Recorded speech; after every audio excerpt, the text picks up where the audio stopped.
사울이 예수님을 만났습니다. 그런데 아시는 것처럼 이 사울은 예수님을 믿는 사람들을 체포하기 위해서 200km가 넘는 길을 가는 중이었습니다. 자, 예루살렘 성전의 공식적인 허락을 받고 9장 1절의 표현대로 하면 위협과 살기가 등등하여서 그렇게 계속해서 예수님을 믿는 자들을 압박해오고 있던 거예요. 그런데 그가 예수님을 만나고 예수님을 믿게 되었습니다. 자, 한번 생각해 보시기 바랍니다. 예수님을 믿는 사람들 입장에서는 이 소식이 어떻게 들렸겠습니까? 아마 이 사실을 직접 목격한 사람이 아니라면 이 사실을 고지고대로 받아들이지는 못했을 겁니다. 그렇지 않습니까? 만약에 지금까지 교회를 파괴해오던 이단 교주가 갑자기 하루아침에 자신은 이제 예수님을 믿는다라고 고백을 한다면 아마 고운 시선으로 바라보기보다는 축복합니다라고 이야기하기보다는 뭔가 속셈이 있는 거 아니야? 그렇게까지는 아니더라도 저 사람이 온전한 믿음일까? 그런 의심은 이제 하리라는 그런 생각이 듭니다. 아마 일제 시대를 생각해 보면 좀 더 마음이 와닿지 않을까라는 그런 생각이 들어요. 일제에 한가하여 함께 평생을 독립운동을 해오던 그런 동지가 쥐도 새도 모르는 사이에 밀정이 되었습니다. 그래서 독립운동가들을 일제에 넘기는 거예요. 영화로도 많은 이제 그런 내용들이 나왔죠. 방금 전까지만 하더라도 같은 편인 줄 알았는데 일본과 손잡았다는 것을 이제 일본군이 쳐들어왔을 때 그제서야 깨닫는 거예요. 정말 감쪽까지 속은 것이죠. 그 배신감은 이루 말할 수 없을 겁니다.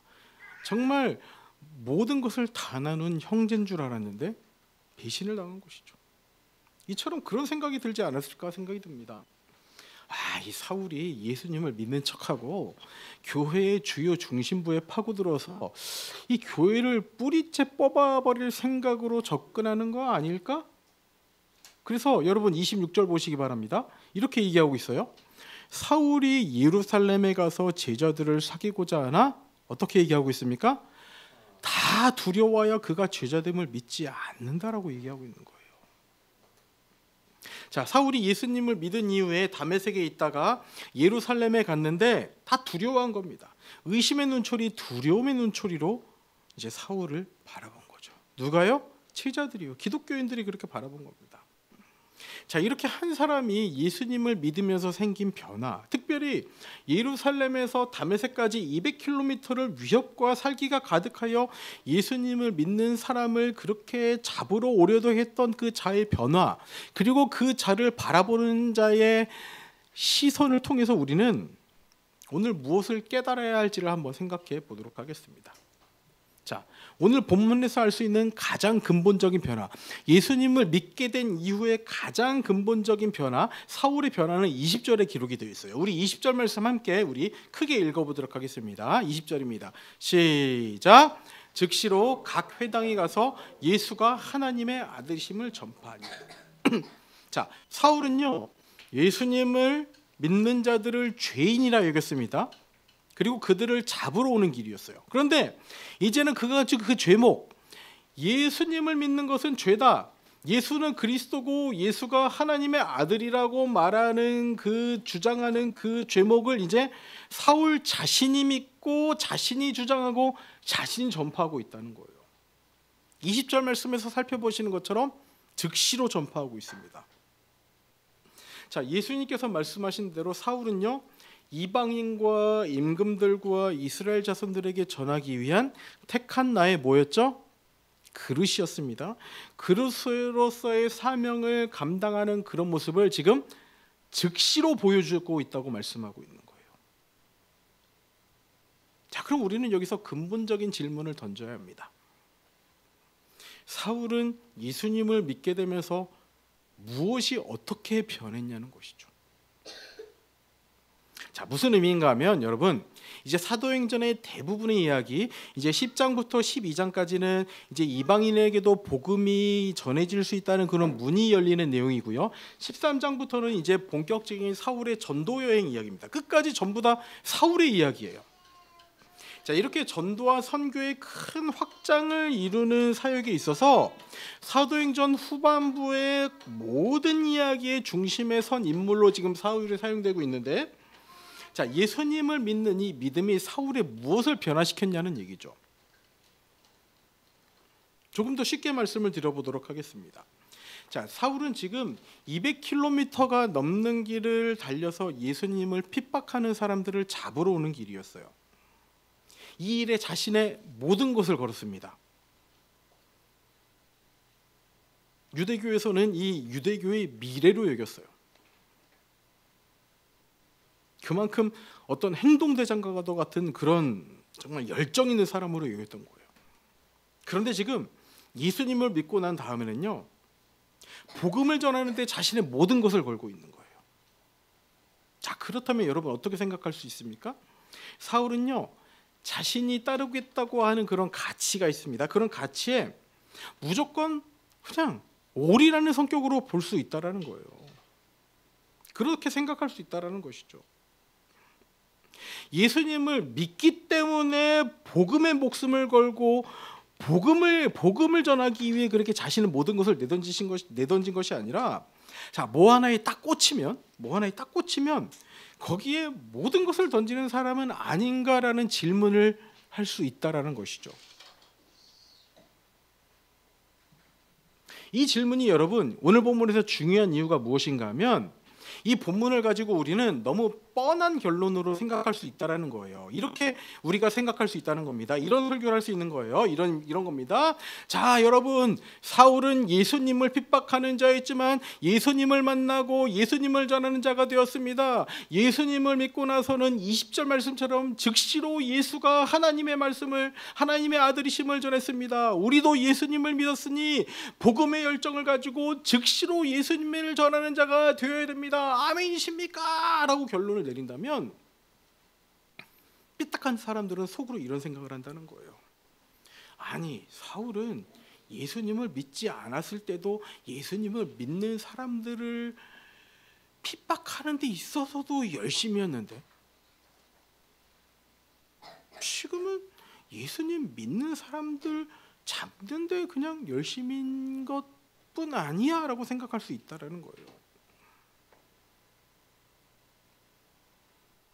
예수님을 만나서 예수님 전하는데 올인하는 그런 사람이 아니라, 예수님 믿기 전에도 자신의 모든 것을 걸었던 사람이라는 거예요. 자, 그렇기 때문에 우리는 오늘 본문을 통해서 예수님을 이 믿는 믿음이 근본적으로 어떤 변화를 가져오는지에 대해서 우리가 찾아봐야 되는 거예요. 사울은 단순히 뭐 한 가지에 꽂히면 자신의 모든 것을 거기에 쏟아서 올인하는 사람인 건지, 아니면 복음이 사울에게 어떤 근본적인 변화를 가져다 준 것인지, 그것을 찾아봐야 하는 겁니다. 그래서 복음이 사울의 무엇을 변화시켰는지, 그리고 그것을 통해서 우리의 생활에, 우리의 신앙생활에 무엇을 적용해 볼 수 있는지를 우리는 확인해 봐야 된다는 거예요. 자, 일단 결론부터 말씀드리겠습니다. 결론은 이거예요. 오늘 제목에서 알 수 있는 것처럼, 자, 율법의 껍질이 있습니다. 율법의 껍질. 이 율법의 껍질을 깨고 복음의 알맹이를 맛볼 때 율법의 의무에서 벗어나 복음의 자유를 맛볼 수 있다는 거예요. 어떤 의미인가 하면, 여러분, 파인애플을 생각하시면 돼요. 파인애플. 자, 여러분, 파인애플을 먹으면서 여러분 껍질을 아그작 씹습니다. 그러면서 이야, 파인애플 맛있다 하는 사람이 있습니까? 아마 입천장 다 까지고 혀에 피가 철철 날 겁니다. 껍질을 다 벗기고 알맹이를 맛봐야 진짜 파인애플을 맛본다라고 이야기할 수 있는 거예요. 그렇기 때문에 예수님을 만난다는 것은요, 이 마찬가지입니다. 율법의 껍질을 깨야지 복음의 알맹이를 맛볼 수 있다는 거예요. 구약에서 계속해서 가리켰던 있었던 모든 것들이 바로 예수님이다를 깨달아야 예수님을 맛볼 수 있다라는 거예요. 우리 어린이들 파인애플 껍질째 한번 먹어볼래요? 한번 먹어볼래요? 입술이 어떻게 되는지, 혀가 어떻게 되는지 한번 볼래요? 파인애플 맛있게 먹으면 어떻게 해야 돼요? 껍질을 까야 되는 거예요. 근데 껍질이 지금 뭐라고요? 오늘 본문 말씀에서 이야기하는 율법이라고요. 알맹이가 복음이라는 거예요. 그래서 첫 번째로 살펴본 건 이건 거예요. 율법의 껍질이 깨지고 복음의 알맹이를 이제 맛본 모습을 살펴봐야 되는데, 오늘 본문에서 그것이 어떻게 드러나는가 하면 사도들, 이제 제자들이 사울과 함께 있는 모습을 통해서 우리가 알 수 있는 거예요. 자, 오늘 본문의 가장 첫 번째죠. 19절 뒷부분 말씀 한번 보도록 하겠습니다. 이렇게 이야기하고 있어요. 사울이 다메섹에 있는 제자들과 함께 며칠 있을새라고 이야기하고 있습니다. 저는 이 말씀이요, 정말로 은혜로운 말씀이라고 생각이 듭니다. 자, 사울은요, 며칠 전까지만 하더라도 핍박을 하던 자들의 우두머리였습니다. 그렇죠? 그런데 이제는 제자 공동체, 예수님을 믿는 사람들의 공동체 안에 함께 있는 거예요. 자, 이 제자들 입장에서 사울과 함께 있는 것이 어땠을 것 같습니까, 여러분? 화기애애한 시간이었을까요? 가시방석 같은 시간이었을까요? 아마도 처음에는 힘든 시간이었을 것 같아요. 이 아나니아의 도움이 있었으니까 그나마 수월했겠지만 처음에는 막 이런 의심이 있었을 것 같아요. 이거 사울 다시 돌변하는 거 아니야? 우리 지금 오히려 우리 정체 다 들통나고 지금 다메섹까지 도망가가지고 무사한 줄 알았는데 지금 사울이 우리 다 잡아가는 거 아니야? 막 그런 이제 의심의 마음이 막 문득문득 들었을 겁니다. 그런데 그런 제자들이 사울과 며칠을 함께 있었다라는 거예요. 자, 이때 무엇을 했을까요? 며칠 동안 무엇을 했을까요? 당연한 겁니다. 예수님을 나누고 자신 안에 있는 그런 간증을 나누고, 그래 함께 기도하지 않았을까요? 당연히 그랬을 겁니다. 즉 지금 사울은요, 예수님 안에서 한 공동체의 일원으로 받아들여지고 있는 말씀이 29절 후반부 말씀이라는 거예요. 얼마나 놀라운 말씀입니까? 얼마나 감격스러운 말씀입니까? 그런데 더 감격스러운 말씀이 이제 뒷부분 말씀이에요. 자, 이 다메섹 제자들과 만나는 시간보다 더 어려웠던 자리가 이제 어디 있던 제자들과 만나는 자리일까요? 예루살렘에 있던 제자들과 만나는 자리인 거예요. 아까 26절 읽었었죠? 이처럼 예루살렘에 있던 제자들은 사울을 두려워하고 있었습니다. 왜 그래요? 왜 그래요? 예루살렘에서 핍박이 시작됐습니다. 누구의 죽음을 시작으로요? 스데반의 죽음을 시작으로요. 그로 말미암아 예루살렘 교회가 뿔뿔이 흩어지고 핍박이 시작된 거예요. 그렇게 만든 주동자가 누구였습니까? 사울이었습니다. 그런데 이 두려움이 어떻게 해소되는가? 27절 말씀 다 같이 읽어보도록 하겠습니다. 27절 시작. 바나바가 데리고 사도들에게 가서 그가 길에서 어떻게 주를 보았는지와 주께서 그에게 말씀하신 일과 다메섹에서 그가 어떻게 예수의 이름으로 담대히 말하였는지를 전하니라. 자, 이 바나바가 중재를 합니다. 바나바라는 뜻 자체가 여러분, 우리 아이들 바나나 아니에요. 바나바입니다. 바나바라는 뜻 자체가 위로의 아들이라는 뜻이에요. 27절 보십시오. 사울을 사도들에게 데리고 갑니다. 그리고 자, 첫 번째, 그가 길에서 어떻게 주를 보았는지, 그리고 두 번째, 주께서 그에게 말씀하신 일에 대해서, 세 번째, 다메섹에서 그가 어떻게 예수의 이름을 담대히 말하였는지를 사울을 대신해서 변론해 주고 있는 거예요. 여기서 정말 중요한 것이 무엇인가 하면요, 여러분, 바나바는요 출신이 헬라파 유대인이라는 거예요. 여러분, 헬라파 유대인 하면 누가 떠오르세요?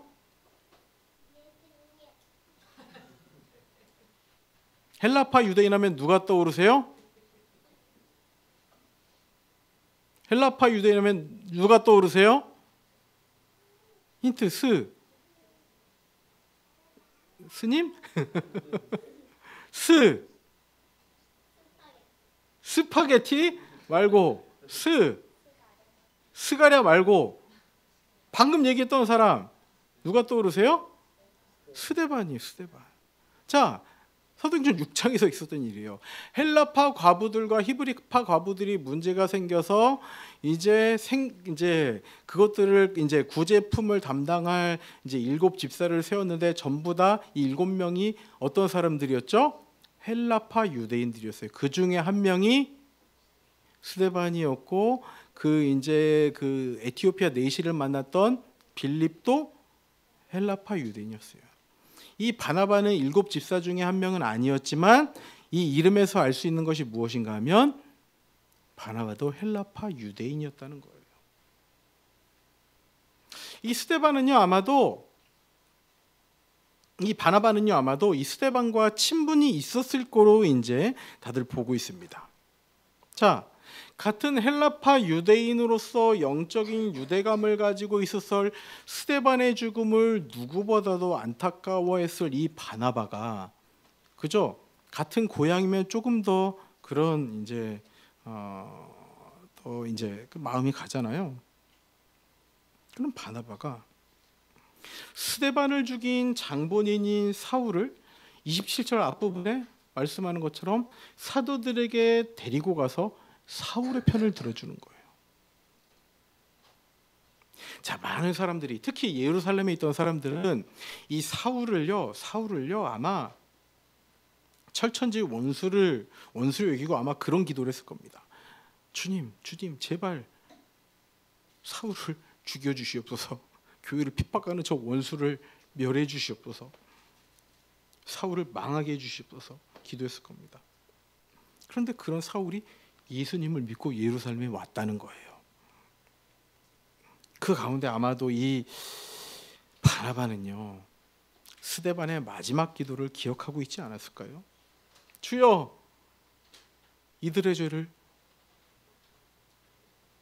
이 죄를 그들에게 돌리지 마옵소서 라고 했던 그 기도를 기억하고, 그 기도에 사울 자신도 기도의 응답이에요. 바나바 또한 이 기도가 응답이 되어서 사울이 이 자리에 있다는 그런 깨달음이 있었던 것은 아닐까라고 조심스레 예상을 해봅니다.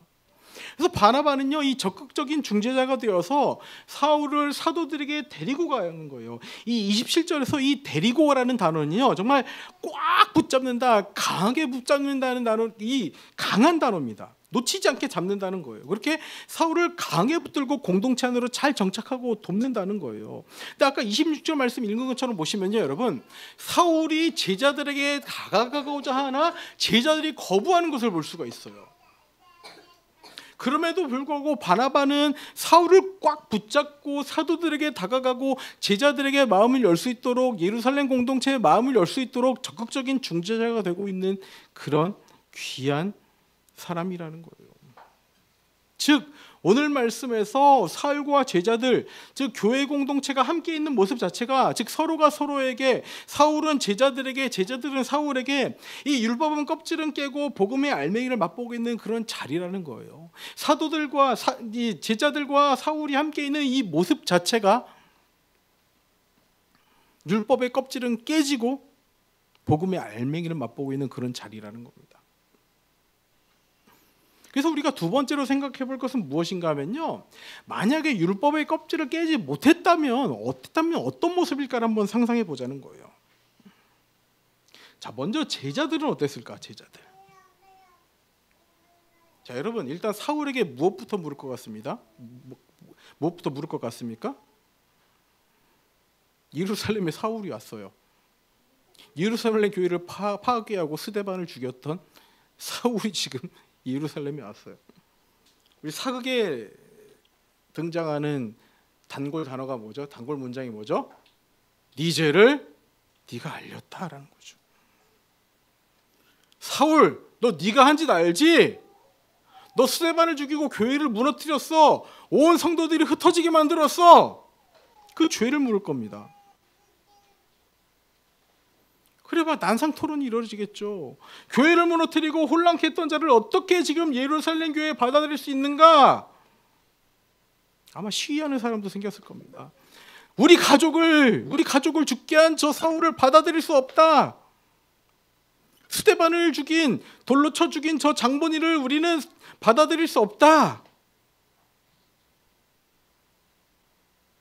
그래도 은혜로 가자는 그래도 예수님을 믿었는데 받아들이자. 절대로 받아들일 수 없자. 이렇게 편이 나서 뭐 누구는 받아들이자, 누구는 받아들일 수 없다. 막 싸우면서 결국에는 분열이 생겼을 겁니다.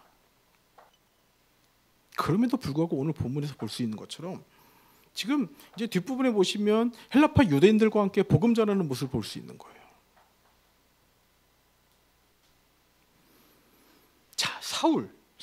만약에 사울이 율법의 껍질을 깨지 못했다면 어떤 모습일까를 생각해 보면 이런 거예요. 사실 사울이요, 지금 제자들과 함께 공동체 안에 있는 모습 자체가 지금 기적입니다. 왜요? 사울이라는 캐릭터가 어떤 캐릭터인가? 사실 사울은요, 스승인 가말리엘의 조언을 완전히 무시했습니다. 지난주에 살펴봤죠. 가말리엘은 어떻게 얘기했습니까? 기독교인들을 그대로 두자고 했어요. 사람에게서 났으면 그냥 사그라질 것이요, 하나님으로부터 난 것이면 우리가 어떻게 할 수 없으니 그냥 가만히 두자라고 했는데, 스승인 가말리엘이 했던 조언을 완전히 무시하고 지금 교회의 핍박에 완전히 일선에 섰던 사람입니다. 여러분, 율법의 의무가 이제 가장 앞선 사람은요, 결국에는 자기가 기준이 되고 자기가 주인이 된다는 거예요. 그래서 자기가 옳다는 생각에 모든 것을 건 사람이 되는 거예요. 그런데 지금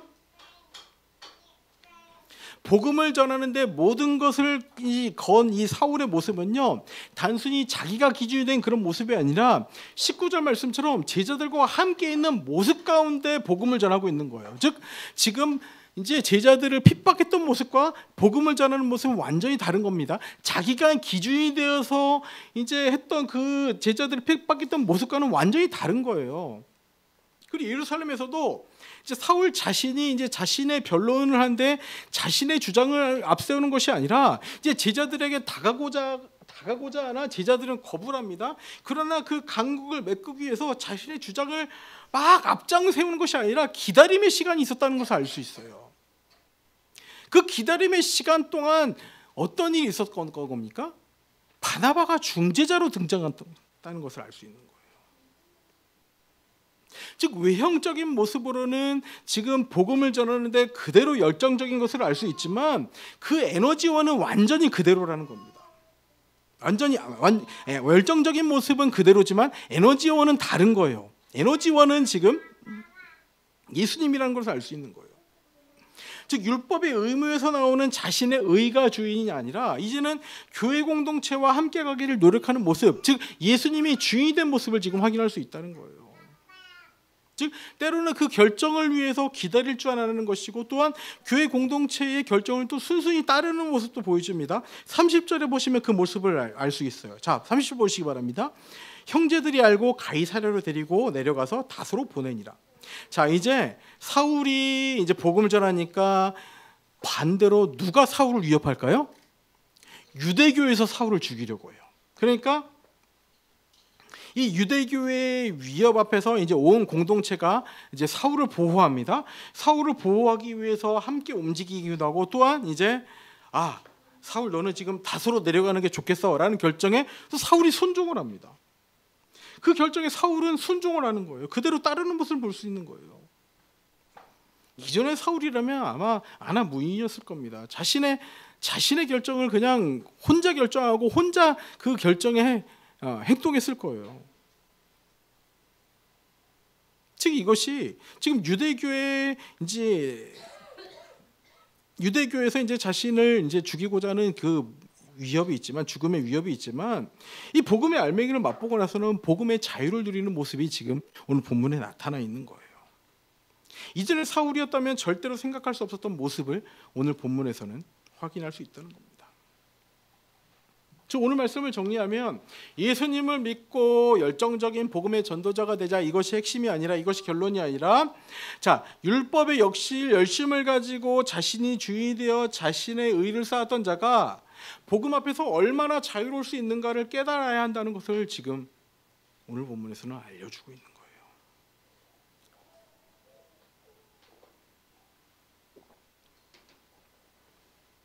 그렇다면 우리가 마지막으로 한 가지 더 생각해 볼 것이 이것입니다.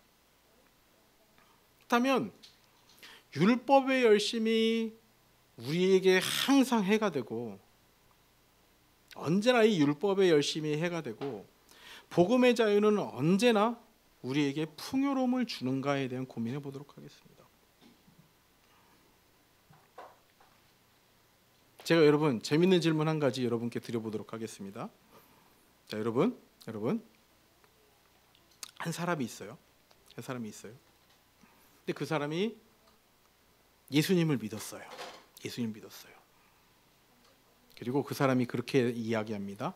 아, 예수님을 믿었으니까 다 됐지 하고서 즉 어떤 신앙의 모습은 가지고 있지 않고 주일 예배를 드리지 않습니다.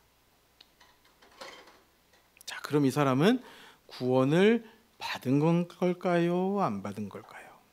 다시 말씀드립니다. 예수님을 믿었어요. 저는 예수님을 믿습니다 라고 고백을 하고, 아, 나는 뭐 주일 예배, 예수님 믿었으니까 주일 예배 안 드릴래 라고 생각을 하는 거예요. 이 사람은 구원을 받았을까요? 안 받았을까요? 어떻습니까?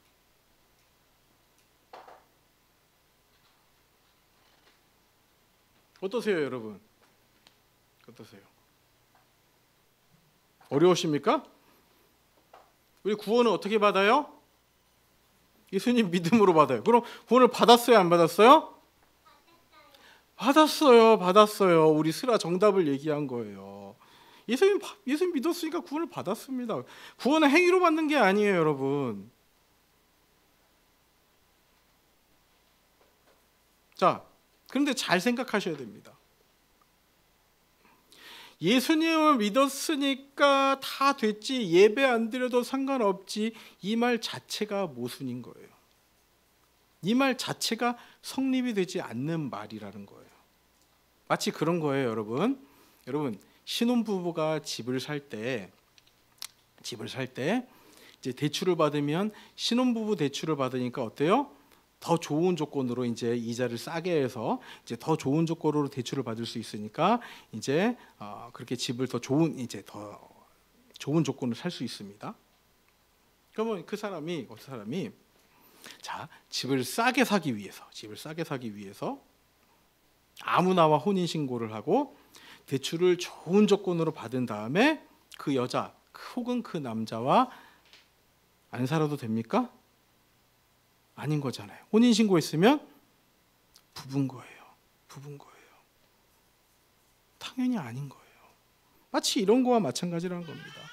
혼인 신고를 했으면 당연히 부부로 사는 것처럼 집을 싸게 사기 위한 혼인 신고는 없다는 거예요. 그냥 단순히 나 구원받기 위해 그래 예수님 믿는다고 할게 하고 신앙생활 안 하는 거는 모순이라는 거예요. 성립이 안 된다라는 거예요.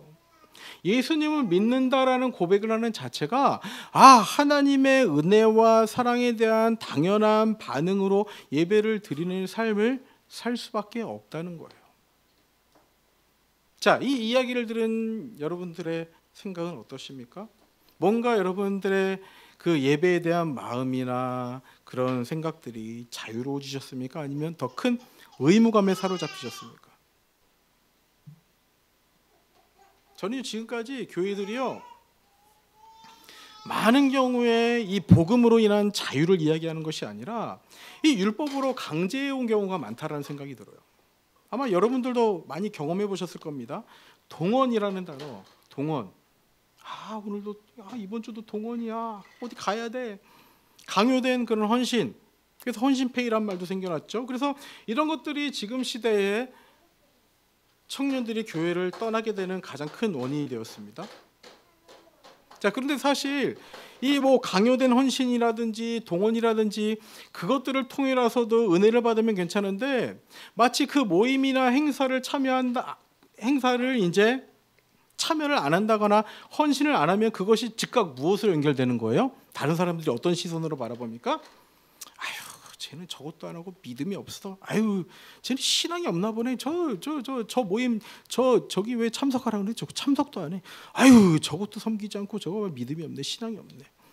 그럼 내 신앙에 대한 판단으로 이어진다는 거예요. 그래서 저는 교회에서 율법에 의한 강요보다 복음에 의한 자유가 더 먼저이고 가장 중요하다는 확신이 있습니다. 복음에 의한 자유가 먼저예요. 여러분, 이거를 먼저 누려야 하는 거예요. 율법에 의한 강요는요, 한계가 있는 거예요.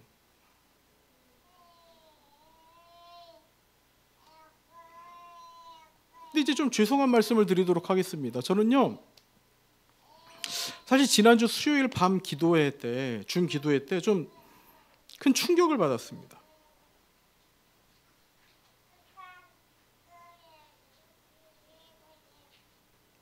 이제 화요일에 은구 형제 아버지의 그 기도 제목을, 그 절박한 기도 제목을 들었으니 수요일에는, 그 수요일 준 기도회에는 조금 더 많은 사람들이 기도회에 들어올 줄 알았어요.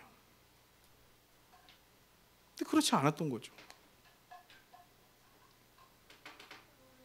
물론 다들 각자의 자리에서 기도하셨다는 거 잘 알고 있습니다. 그런데 마태복음 18장에서 말씀하시는 것처럼 합심해서 기도하는 그 이유가 있다는 거예요. 합심해서 기도할 때가 있고 합심해서 기도할 필요가 있다는 거예요.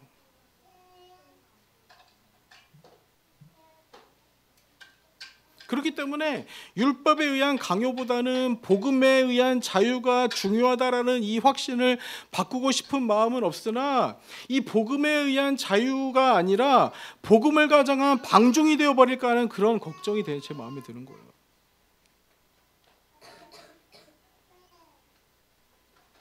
왜 그런가 하니, 저희 주일 예배 시작을 봐도 마찬가지라는 겁니다. 10시 50분에 찬양을 시작하는데 반주자 자막 빼고는 저희가 예배당이 텅텅 비어 있어요. 근데 이것이 복음의 자유에 기인한 것인지 복음을 가장한 방종에 기인한 것인지 저는 그것이 염려된다는 겁니다. 제가 제일 유치하게 생각하는 이야기가 있어요. 이런 이야기예요. 마치 예배 시간 지키는 것에 대해서 이런 비유를 합니다. 여러분, 대통령을 만나러 가는데 시간 약속 지키지 않을 겁니까? 뭐 옷을 제대로 입지 않고 갈 겁니까? 막 이런 얘기들을 이제 합니다. 이제 얼마 전에는 유튜브에서 한 목사님이 그런 얘기를 하는 걸 들었어요. 누가 어디에 오면 100만 원을 준다는 그런 이야기를 하면 가지 않겠느냐, 뭐 이런 얘기를 하시는 거예요. 그 목사님의 취지였습니다. 예배에 오면 하나님께서 100만 원보다 더 좋은 곳을 주시는데 왜 예배를 이렇게 소홀히 여기느냐, 뭐 무슨 말씀을 하시고자 하는지는 알겠어요. 근데 저는 이런 말을 하는 사람들을 정말 유치하다는 생각이 들어요. 왜 그런가 하니, 성도들 각자의 사정이 있는데 그걸 단순히 이런 높은 사람과의 어떤 약속, 돈 주는 것, 이런 비유를 드는 게 이 율법으로 인한 강요를 하는 시작이라는 생각이 드는 거예요. 여러분 어때요? 만약에 이런 비유로 예배를 이야기한다면 어떻습니까? 만약에 누가 예배에 늦게 들어와요. 예배 늦게 들어와요. 사람들의 시선이 어떻게 돼요? 아, 저 사람 늦게 왔네. 잘못한 사람을 꽂힌다는 거예요. 그게 율법으로 인한 시작을 만든다라는 거예요. 예배 늦을 수 있습니다. 뭐 사정이 있을 수 있어요. 아플 수도 있고 뭐 어떤 여러 가지 이유가 있을 수 있는데 무조건 늦는 자체를 나쁘게 말하는 게 오히려 잘못됐다는 거예요. 사람들이 예배당 문을 열고 들어오는 것이 기쁨이 아니라 늦었네, 나 잘못했네라는 그 생각을 들게 한다는 자체가 율법으로 만든다는 거예요. 그것이 잘못됐다는 거예요. 그런데 저는 이런 유치한 말을 하는 사람들보다 복음에 의한 자유를 더 중요한다고 말을 하면서 이런 사람들보다 더 예배에 대한 중요성을 가르치지도 못하고 이런 사람들보다 오히려 복음을 빙자하여 방종하게 만드는 사람이 된 것 같아 더 무섭다라는 거예요. 진노하신 하나님의 손 안에 있는 죄인들이라는 책을 읽고 있는데, 함께 나누고 있는데 그냥 그렇지, 나는 그 하나님의 손 안에 있는 죄인이지, 그냥 그 정도에 머무는 그냥 남의 이야기 하듯이 방종하는 성도로 만들 것 같아서 저는 그런 사람이 될까 서 무섭다라는 거예요. 9월 10월 내내 큐티 내용이 무엇이었는가 하면은 열왕기하 예루살렘의 멸망에 대한 내용이었습니다. 계속해서 너희는 멸망한다, 멸망한다 하나님께서 말씀하시는데 사람들은 천하태평이었어요. 괜찮다, 괜찮다, 멸망하지 않는다라는 겁니다.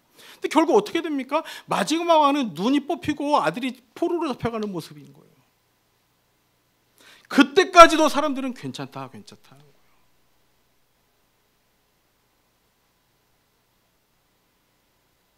마치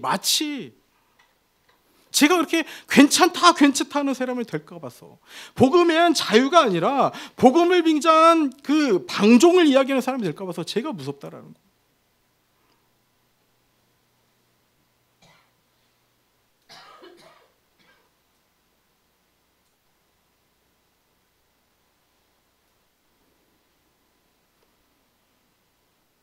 유기한 성도님들, 율법이 온전히 나쁘기만 했다면, 율법에 의한 강요가 나쁘기만 했다면 하나님께서는 애초에 율법을 주시지 않았을 겁니다. 근데 율법으로 무엇을 깨닫는가? 우리의 죄를 깨닫는 거예요. 우리의 연약함을 깨닫는 거예요. 근데 결국에 사울처럼 율법을 지키는 열심히 내가 주인 된 자리로 나아간다면 이제 이것이 파멸로 가지만, 그래서 교회에서 제일 무서운 사람이 누구라고 합니까? 성경 백독하고 새벽기도 개근한 사람이라고 해요. 왜요? 목사님 저 사람은 성경 한 번도 안 읽었는데요. 목사님 저 사람은 어제 새벽기도 빠졌는데요. 자기가 기준된다는 거예요. 그렇지만 이 율법의 의무감을 통해서 내가 제 자리를 지키고 또 못 지킬 때는 주님 제가 이렇게 연약한 존재입니다. 다시금 하나님이 나오는 것을 깨닫고, 이것이 율법의 유익이라는 거예요.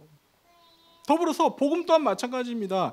복음의 자유가 우리가 마음껏 누려야 되는 거예요. 우리가 뭐 어떤 모습으로 예배드리든지 뭐 제가 뭐 티셔츠 입고 설교라든 뭐 여러분들이 어떤 모습으로 설교라든 뭐 어떤 모습으로 드리지 예배는 상관이 없는 거예요. 여러분 지각해도 여러분 예배입니다. 뭐 여러분들이 어떤 모습으로 예배입니다. 모든 것들이 예배지만 그것이 자유가 아니라 방종으로 나아가지 않도록 나를 붙들어 매는 것 또한 필요하다는 거예요.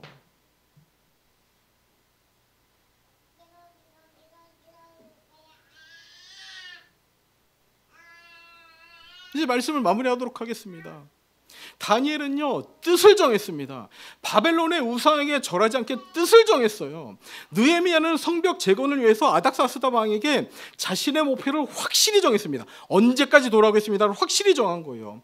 예수님께서는 바쁜 사역의 일정 가운데서도 새벽 미명에 한적한 곳에 나가셔서 기도했습니다.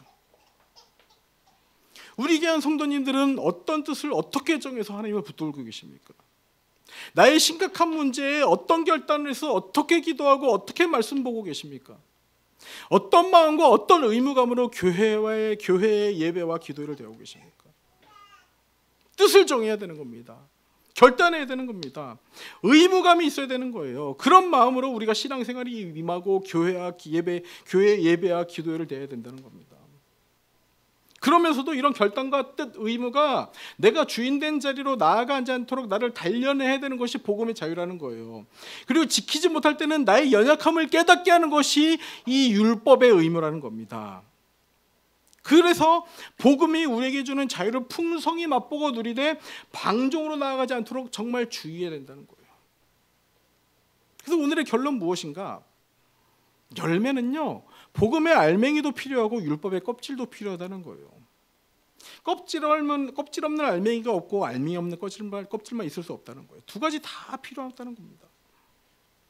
사울은요, 이 복음의 알맹이가 정말 소중하다고 율법의 껍질을 내팽겨친 게 아니에요. 자신이 가졌던 그 열심을 그대로 가지고 복음의 알맹이를 전한 겁니다. 그래서 그 열심을 그대로 간직할 수 있던 거예요. 두 가지가 다 있어야 열매인 거예요. 껍질과 알맹이가 다 필요하다고 합니다. 우리도 이런 귀한 열매를 맺었으면 좋겠습니다. 어떻게 해요? 복음의 알맹이를 가지고, 율법의 껍질을 가지고, 때로는 의무감으로, 때로는 결단과, 때로는 나를 책찍질함으로, 그 가운데 복음의 자유를 놓치지 않기 위한 노력으로 그렇게 나아갈 때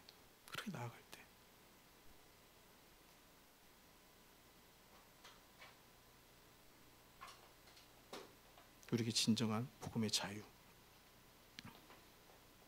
율법이 깨닫게 하는 우리의 연약함을 알게 된다는 겁니다. 함께 기도해야 될 때는 함께 기도하고,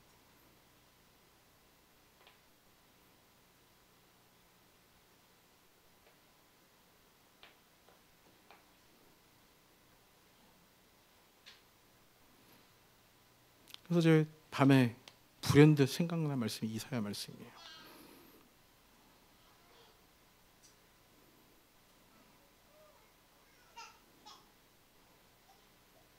너희가 만날 만할 때 나를 찾으라는 것이죠.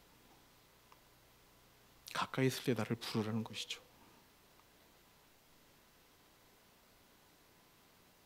이 시간 하나님을 만날 때입니다.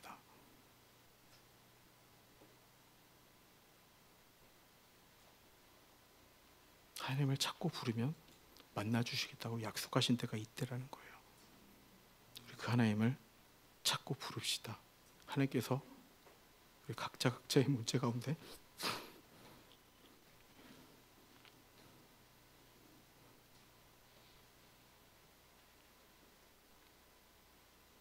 응답해 주실 겁니다. 우리 함께 기도합시다.